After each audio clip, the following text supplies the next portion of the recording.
इसलिए शिक्षा को ज्ञान के मथनी में मथना होगा, तब जा करके हमारे साहित्य की और हमारा एक सारांश निकल के आएगा। आज हम लोग महारानी दुर्गावती के जन्म उत्सव पर हैं। इस जन्म उत्सव को हम किस नाम से समझेंगे, आप समझ सकते हैं। थोड़ा धैर्य से आप सुनिए इस बात को। आज आप कहाँ पर खड़े हैं, आपसे मैं बातचीत करूं कि आप कहाँ पर खड़े हैं, आप कहाँ पर हैं। अगर आप इस बात की जानकारी चिंता नहीं कर पाएंगे तो कहीं ना कहीं अभी भी हमारी कमी है। इसलिए यह एक गोटूर केंद्र है, एक शिक्षा का केंद्र है। यह मंच जो है गीत संगीत ज्ञान विज्ञान और संविधान हमारे प्रकृति व्यवस्था को अपने सब विस्तार को इस महाविद्यालय में पढ़ाने का काम ये मंच में बैठे समस्त हमारे पदाधिकारी कर रहे हैं। आप लोगों को ध्यान से सुनना पड़ेगा, क्योंकि आज हम यहाँ पर हैं तो निश्चित रूप से हम भारतीय संविधान के 5वीं अनुसूची के दायरे में हैं। ये समझिए आप लोग। आज हम महारानी दुर्गावती की यहाँ बात करने आए हैं, उसके जन्म उत्सव के संबंध में, तो निश्चित रूप से आप सब पढ़ लेना। लेकिन इस जन्म को क्या बोलते हैं, इस जन्म को क्या बोलते हैं, इस बात को समझिए आप लोग। उसको ज्ञान के रूप में समझिए, विज्ञान के रूप में समझिए और संविधान के रूप में समझिए, तब जाकर के आप लोग जो है अपने आने वाले पीढ़ी को आप ज्ञान विज्ञान और संविधान उस प्रकृति व्यवस्था को आप बता पाएंगे। इसको पुरसीना बोलते हैं, इसको पुरसीना बोलते हैं जो हमारे ज्ञान पर आधारित है। इसलिए मेरे साथियों, आज के दिन जो है ये एक महान दिन उनके लिए इसलिए भी क्योंकि आज जो है आरोप का पथराव हुआ था। इस स्वयं बांधी के सियान जिसको पथराव बोलते हैं, और पथराव के आरोप के समय इससे एक न्याय की जन्म हुई। वो हमारे उस पथराव का जो आरोप है उसको आज क्या बोला जाता है, उसको अष्टमी बोला जाता है। अष्टमी कहते हो आप लोग, और आप अष्टमी बोल करके आप क्या संदेश देना चाह रहे हो, अपने आप को क्या प्रूफ करना चाह रहे हो, मौखिक या लिखित रूप में क्या बताना चाह रहे हो आप लोग। इस बात को इस महाविद्यालय से सीख लीजिए, क्योंकि जुडिशियरी नहीं, ये जो है जुडिशियरी अलिखित जो हमारी व्यवस्था है उससे संचालित होता है। तो ये बातों को हमको समझना है। आज हम यहाँ दशहरा का यह पर्व चल रहा है, दशहरा नहीं दशहरा। दशहरा पर आप जुडिशियरी में चले जाओगे और दशहरा बोलोगे तो आप लोग जो है दशहरा से बोलोगे तो आप लोग नॉन जुडिशियरी में रहोगे, और दशहरा बोलोगे तो जुडिशियरी कानून में चले जाओगे, आप लोग संशोधित हो जाओगे। ये बात को आपको समझना है। दादा हीरा सिंह मरकाम, दादा मोटे रावण कंगाली ने ऐसा ही इस मंच को नहीं दिया है। दादा कंगाली ने मोहनजोदड़ो हड़प्पा संस्कृति सिंधु घाटी सभ्यता का अध्ययन किया। आज उनका दस्तावेज इंटरनेशनल संघ ऑफ संयुक्त राष्ट्र संघ जिनेवा में अध्ययन हो रहा है। ये बात को आप लोगों को समझना होगा। ये बात कहाँ से निकल के आ रही है, जब तक हम इन रूप से परिपक्व नहीं होंगे, इस महाविद्यालय से गोटूर से शिक्षा प्राप्त नहीं कर सकेंगे, तब तक हम दुनिया में ठहर नहीं पाएंगे। इसलिए आप सबको शिक्षित के साथ साथ प्रशिक्षित होना पड़ेगा। जो आज महारानी दुर्गावती के हम याद कर रहे हैं, वो किसने अपने आप को कुर्बानी दी। ये जन्म की बात हुई और उसने कुर्बानी दी, इसलिए आज उसके जन्म दिवस मनाया जा रहा है। और कुर्बानी किस लिए दी, आप लोगों के लिए दी, आपके रूढ़ी को बचाने के लिए दी, आपके व्यवस्था को सभ्यता को बचाने के लिए दी। धीरे धीरे संस्कृति शब्द जो आप बोल रहे हो, संस्कृति शब्द को आप खत्म करिए, खत्म करिए उसको। वो आपको सभ्यता बोल रहे हैं आप लोग, और आप जो धर्म की बात कर रहे हो, धर्म नहीं पुनः बोलिए। बाबूनाथ पंडित होता है, धर्म बोलोगे तो अनुच्छेद 25 से 29 तक उस गोला में आप लोग फंस जाओगे। क्योंकि आदिवासी की बात कर रहे हो, इंडिजीनियस की बात कर रहे हो, इंडिजीनियस अंदाज से आया है, सिंधु घाटी सभ्यता से आया है। इंडिजिनस जो होता है, ये जो हमारा शब्द है वो हमारा नेचुरली शब्द है।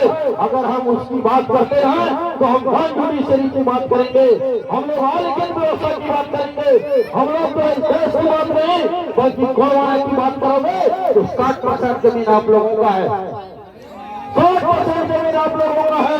आप लोग जब हम लोग आप लोगों को धोखा दिया गया, ऐसे धोखा खाए हमारा समाज, ऐसा करके महारानी दुर्गावती ने अपने आप को कुर्बान नहीं की।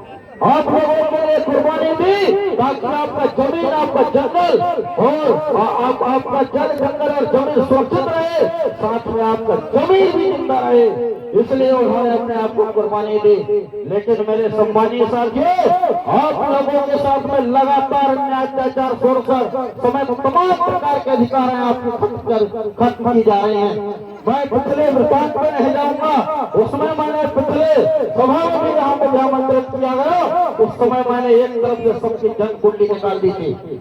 मैं बात करता हूँ 25 जुलाई 1947 का जो एग्रीमेंट हुआ है, 25 जुलाई सन 1947 का एग्रीमेंट निकाल लीजिए आप लोगों को पता चल जाएगा कि आपके जो 565 रियासतें हैं वो कहाँ गए, कौन वो भाई है जो आपको 565 रियासतों में से हमारे जो 258 रियासतों को ले लिया गया। आप इस बात का ध्यान करिए, आप लोग एक रियासत में एक स्टेट, और जो हमारे इंडिया है, ये इंडिया को हिंदुस्तान बोल करके फंस रहे हो आप लोग, हिंदुस्तान बोल करके फंस रहे हो। हिंदुस्तान नहीं, इंडिया दैट इज भारत, इसका नाम इंडिया दैट इज भारत। संविधान उठा करके देखोगे, उसके आर्टिकल, उसका अनुच्छेद 1 में लिखा हुआ है, पहला प्रश्न में लिखा हुआ है। उस बात को आप लोगों को समझना पड़ेगा, तब जाकर के आप लोग साकार कर पाओगे, तब जाकर के आप लोग अपने गीत संगीत को बचा पाओगे, तब जाकर के आपके मान सम्मान और सम्मान को बचा पाओगे। इसलिए मेरे साथियों, आप लोगों का जमीन अभी भी जिंदा है, सिर्फ आप लोगों को दहाड़ने की जरूरत है, आप लोगों को शिक्षा लेने की जरूरत है। शिक्षा नाम के शेर के टूट पियोगे तो निश्चित रूप से आप शेर जैसे दहाड़ोगे। दादा प्रकाश जी ने यही सलवार में यहाँ पर बोला था। और सलवार क्या होता है, सलवार क्या होता है कितने लोगों को पता है? सर दस होता है, मतलब उसका रास होता है, उसका सर होता है, उसका पूंजी होता है, वहाँ से चिंता करना होता है। जहाँ से ज्यादा है उसकी वाहवाही होती है, सर में उसका पथ होता है, रास्ता चलने वाला नहीं, पूंजी मतलब उसकी सह होती है और उसकी प्रशंसा करने वाला ये भूभाग, ये उसका जो राज हम ये ग्रुप में बैठे हैं।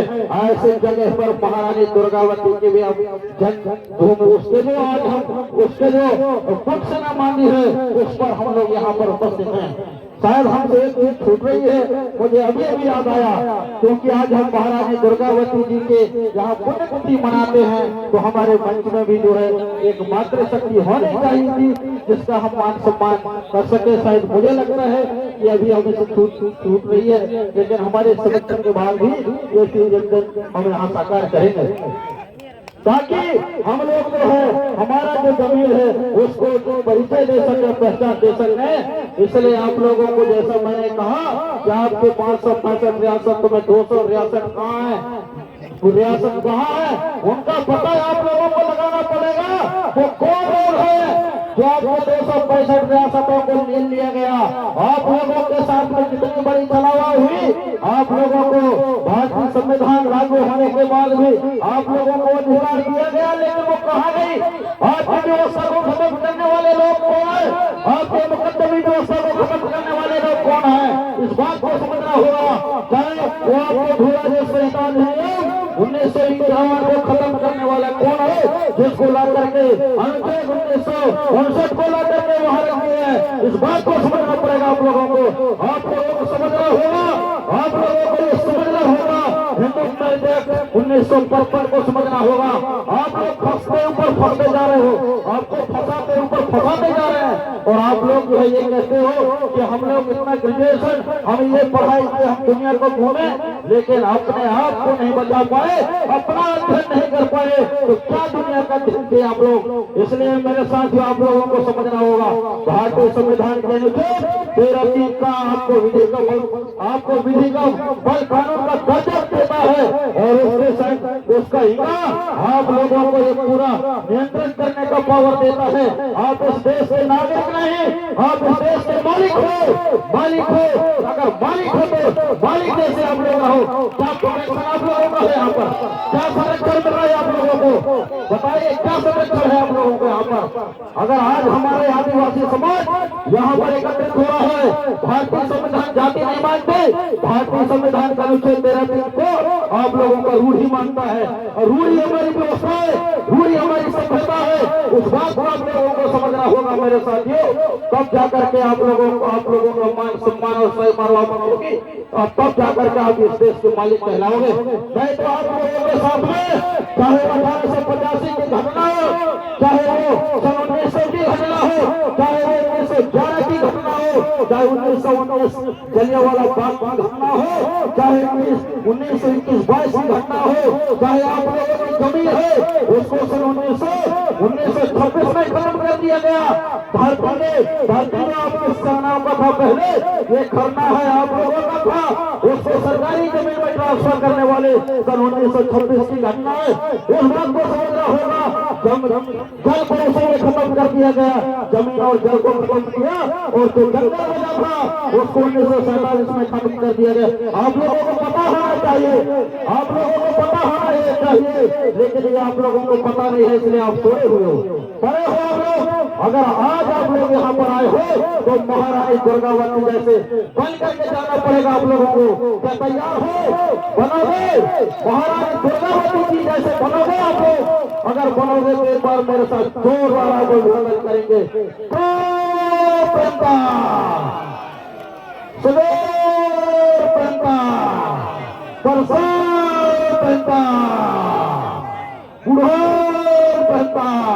चाहे पढ़े लिखे लोग बोलते होंगे कि क्या बोलता है, पूरा ब्रह्मांड है, 7 समुद्र 16 धार, आपके 99 आराम, आपके चीन है। समय नहीं है मेरे साथियों, नहीं तो हम बाल को खाल निकालते हैं।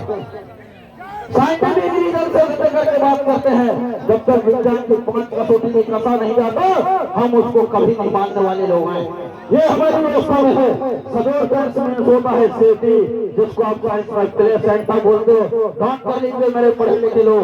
और जो प्रसव होता है उसको प्रसव कौन बोला जाता है, और जो बुढ़ापा होता है वो डीएनए है। टेस्ट कर लीजिए। 2013 में आंध्र प्रदेश के विशाखापट्टनम में डीएनए का टेस्ट हुआ था, वही आपके बुढ़ाल है, वही आपके पुरखा है। ये हम साइंटिफिक रीजन से बात करते हैं। इस व्यवस्था को आप लोगों को समझना होगा। अभी आप लोगों के लिए कुर्बानी हुई महारानी दुर्गावती इसलिए हुई ताकि आपकी भाषा जीवित रहे, आपकी जमीन जिंदा रहे। लेकिन आप लोगों की भाषा को 1956 में खत्म करने वाले कौन है? 1956 में खत्म करने वाले? आप लोगों को इस बात को आप लोगों को ध्यान लगाना चाहिए, पता करना पड़ेगा, तब जाकर के आप लोग अपने स्वाभिमान को प्राप्त करोगे। कोई भी जीव हो, जंतु हो, सबका तो भाषा से पहचान होती है, लेकिन आप लोगों की भाषा का पहचान ही नहीं है। भारत में 8वीं अनुसूची में भाषा का एंट्री किया जाता है, भाषा को जोड़ा जाता है। जो खत्म कर दिया गया आप लोगों की भाषा को नहीं जोड़ा गया, क्यों? वो कौन है? और इसके बाद ऐसा नहीं है कि उसके बाद ना उठाई गई हो।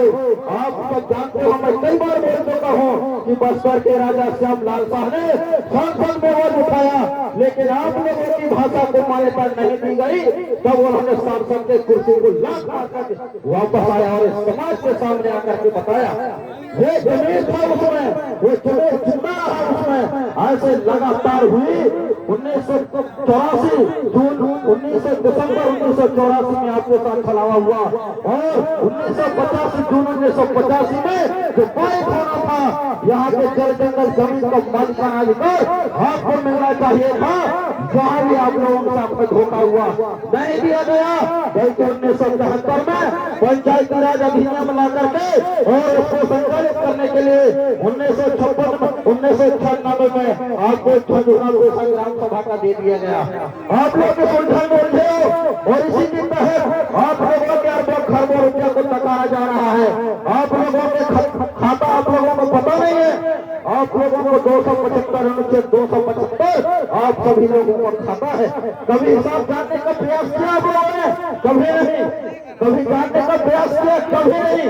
इसलिए मेरे साथियों, अगर दुर्गावती, अगर महारानी दुर्गावती जैसे अगर उसके विचारधारा पर चलना पड़ेगा तो आपको अपने खतौनी को, आपके पुरखों की व्यवस्था को आपको लाना पड़ेगा।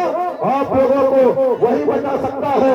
2003 में भी 2003 में जब 4 भाषाओं को उसमें मान्यता दिया गया, आपके इसी समाज से आपके पार्लियामेंट में राष्ट्रीय अनुसूचित जनजाति का राष्ट्रीय पोस्ट पर भी था, फिर भी 2003 में आपको भाषा को मान्यता नहीं दिया गया। वो कौन है? कौन है जो जिस महतारी के कोख से पैदा होकर के पैदा हुआ और उसी महतारी के खूब को लात मारने वाला वो पैरी कौन है? आखिर 2003 का लिस्ट उठाइए, पार्लियामेंट सांसदों के लिए उठाइए, इसके बारे में आप लोग बात करना। आप इस देश के मालिक हो, ये भारतीय संविधान कहता है।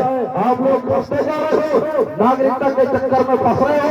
अनुसूचित 3 अनुसूचित 5 से करने का 11 तक उठा करके देखे आप लोग नागरिकता 2 प्रकार से दी जाती है कि वो 4 प्रकार की नागरिकता होती है। आप यहाँ के मालिक हो, मालिक आप लोगों को मालिक बन करके रहना पड़ेगा, तब जा करके ये मान सम्मान और स्वाभिमान जो है ये सब आपको बचा रहेगा। हम बचाए रखेंगे, बचाए रखने के लिए हम लोगों को हमारे पुरखों की व्यवस्था पर वापस आना पड़ेगा, और नहीं तो नागरिकों के ऊपर आईपीसी की धारा लगती है जिसको बीएनएस कर दिया गया। अभी हमारे देश के अधिकारी यहाँ पर बैठे, उसके चक्कर में आप लोग घुस रहे हो, आप बीएनएस में घुस रहे हो।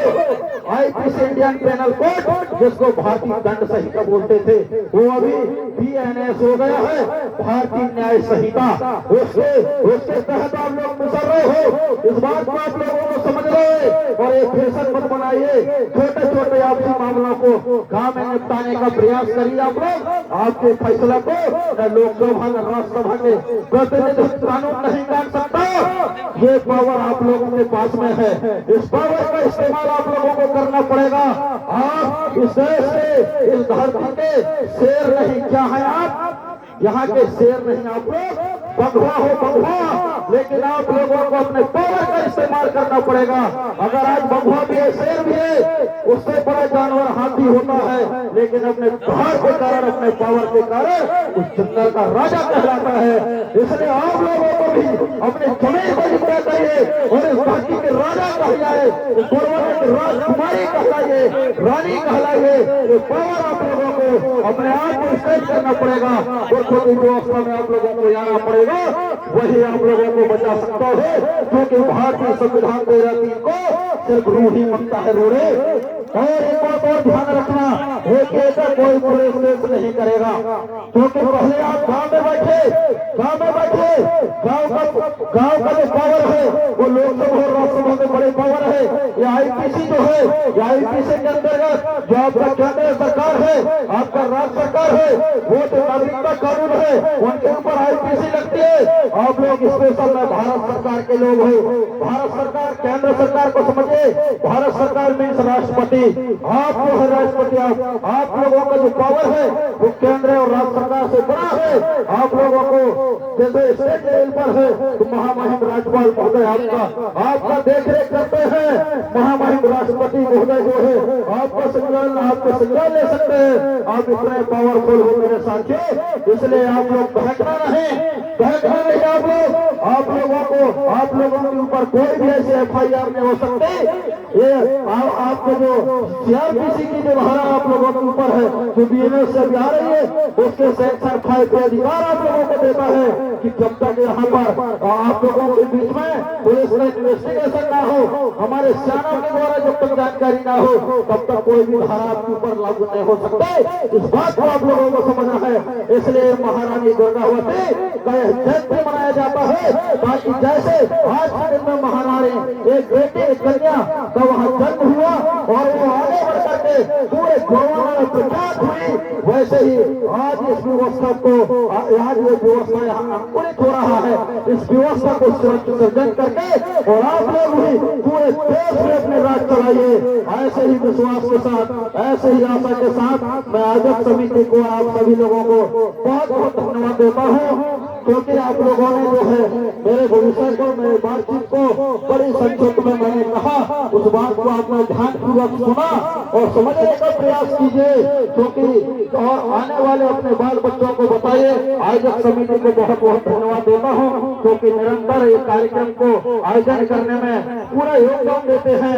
बहुत बहुत धन्यवाद हमारे श्याम मरावी को, पूरे आयोजक समिति, आपकी टीम, सभी को पूरे मैं बहुत बहुत धन्यवाद सुबह करता हूँ। और इस तरह से जो है आप निरंतर यह कार्यक्रम हर वर्ष प्रति वर्ष जो है ये कार्यक्रम सफल रूप से संचालित होते रहे, ऐसे मैं शुभकामना देता हूँ, ताकि यह जो इसके माध्यम से जो है हमारे ज्ञान विज्ञान और संविधान को समझ सके। ऐसे ही अपने विचारों के साथ अपने वाणी को विराम देता हूँ। पुनः सभी को धन्यवाद।